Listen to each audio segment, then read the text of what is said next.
Sarawak mahu mengambil iktibar dari impak kemajuan ekonomi seperti di negara barat yang menghadapi isu kesihatan awam susulan gaya hidup tidak sihat. Timbalan Premier Dato' Amar Dr. Sim Koo Hian mengakui perkara itu perlu dipandang serius oleh negara-negara ASEAN.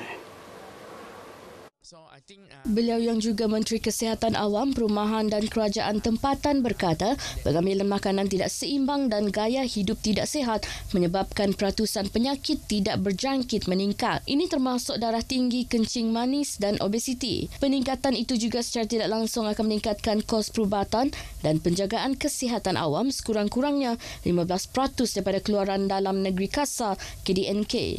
So I think we must learn from the mistake of the Western country in which they go through that prosperity, economic prosperity, and now they are burdened by the health. In Malaysia, during the successive Minister of Health has advocated about white paper in which the target was 5% of GDP on healthcare. So in Malaysia at the moment, we don't spend 5% of GDP on healthcare.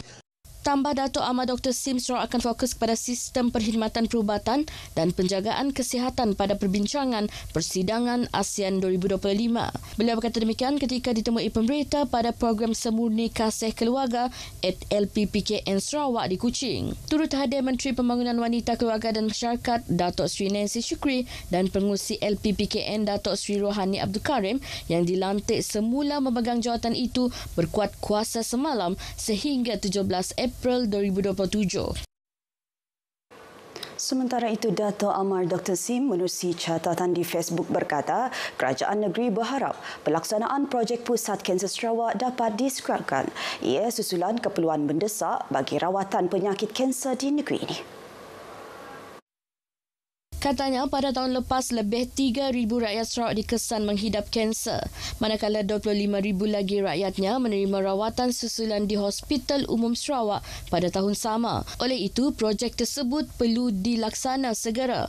Malah Premier Datuk Petinggi Tan Sri Abang Johari Tun Openg mahu melihat Pusat Kanser Sarawak disiapkan dalam tempoh pentadbirannya. Kenyataan Dato' Amar Dr. Sim itu susulan mesyuarat penyelarasan pelaksanaan projek Pusat Kanser Sarawak yang dihadirinya di Putrajaya Rabu lepas. Mesyuarat dipengerusikan Menteri Kesihatan Datuk Sri Dr. Zulkifli Ahmad bersama Menteri Kerja Raya Datuk Sri Alexander Nantalinggi. Pada Mac tahun lepas, Perdana Menteri Datuk Sri Anwar Ibrahim bersetuju Sarawak membiayai terlebih dahulu projek Kerajaan Persekutuan termasuk pembangunan Pusat Kanser Sarawak bagi mempercepatkan pelaksanaannya. Dana RM1 bilion diperuntukkan kerajaan negeri untuk Pusat Kanser Sarawak yang akan mempunyai 310 katil. Mengulas perkara sama, Datuk Sri Alexander dalam hantaran di Facebook berkata, Pusat Kanser Sarawak satu inisiatif besar daripada kerajaan yang akan menjadi mercu tanda baru dalam perkhidmatan kesihatan di negeri ini. Katanya cadangan projek itu merupakan komitmen besar yang diumumkan Perdana Menteri bersama Premier Sarawak sebagai sebahagian daripada usaha memperkukuh sistem kesihatan awam di wilayah ini. Ia bakal menyediakan akses yang lebih mudah, komprehensif dan berkualiti untuk rawatan kanser kepada rakyat Sarawak.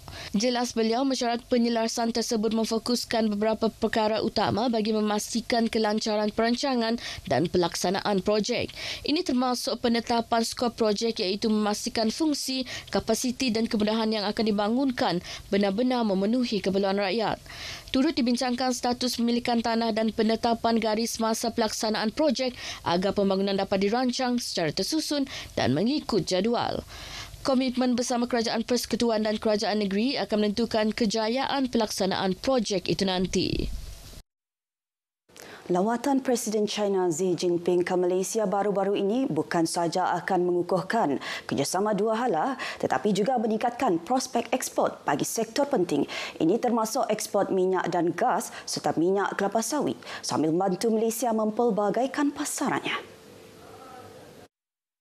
Pengerusi Dewan Usahawan Bumi Putera Sarawak Cawangan Miri, Muhammad Hafiz Rohani berkata, ia memberi ruang kepada Malaysia untuk lebih berdikari dalam ekonomi tanpa terlalu bergantung kepada mana-mana negara. Bagaimanapun, beliau mengakui pengenalan tarif baharu oleh Amerika Syarikat memberi impak kepada aktiviti perniagaan tempatan dalam jangka masa panjang. Macam beberapa syarikat daripada Sarawak sendiri, daripada Miri, seperti syarikat saya, walaupun kita terlibat dalam industri yang kecil, pembuatan makanan di mana kita ada menghantar sedikit produk kita ke Amerika Syarikat, kita belum nampak impak besar berkenaan tarif ini.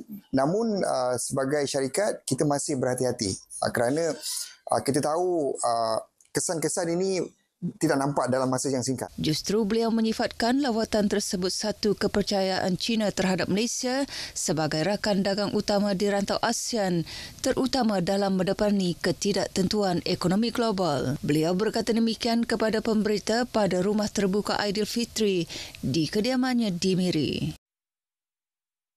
Timbalan Menteri Pertahanan Adli Zahari telah mengadakan lawatan kerja 2 hari ke kawasan operasi sempadan Sarawak, Kalimantan.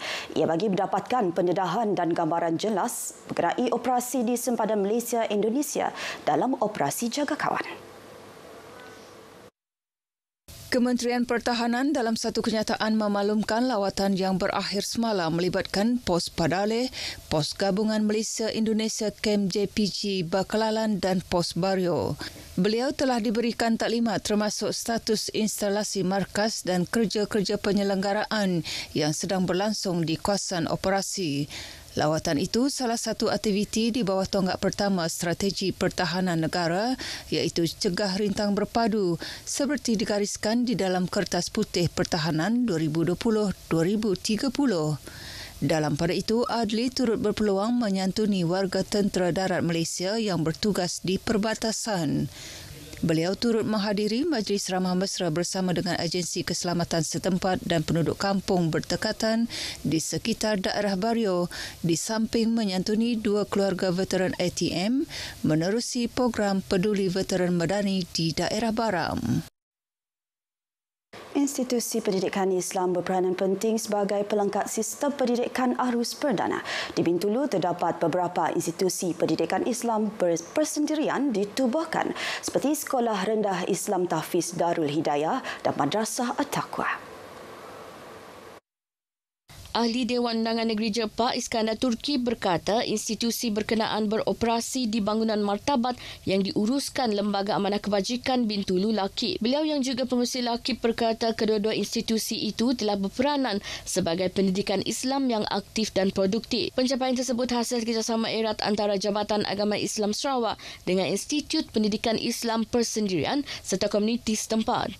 Kita ingin lihat bukan sahaja pertambahan bilangan pelajar tetapi peningkatan kualiti pendidikan dan sasiah yang ditawarkan oleh institusi-institusi ini. Iskandar turut menegaskan komitmen Lakip untuk terus menyokong pembangunan pendidikan Islam. Beliau berkata demikian pada Majlis Ramah Tamak Aidilfitri Institusi Pendidikan Islam Persendirian di Bintulu. Sekian berita bagi Sarawak dari Sungai Kesagara, Palestin pasti merdeka. Ikuti Stadium RTM selepas ini untuk perkembangan sukan tanah air dan antarabangsa.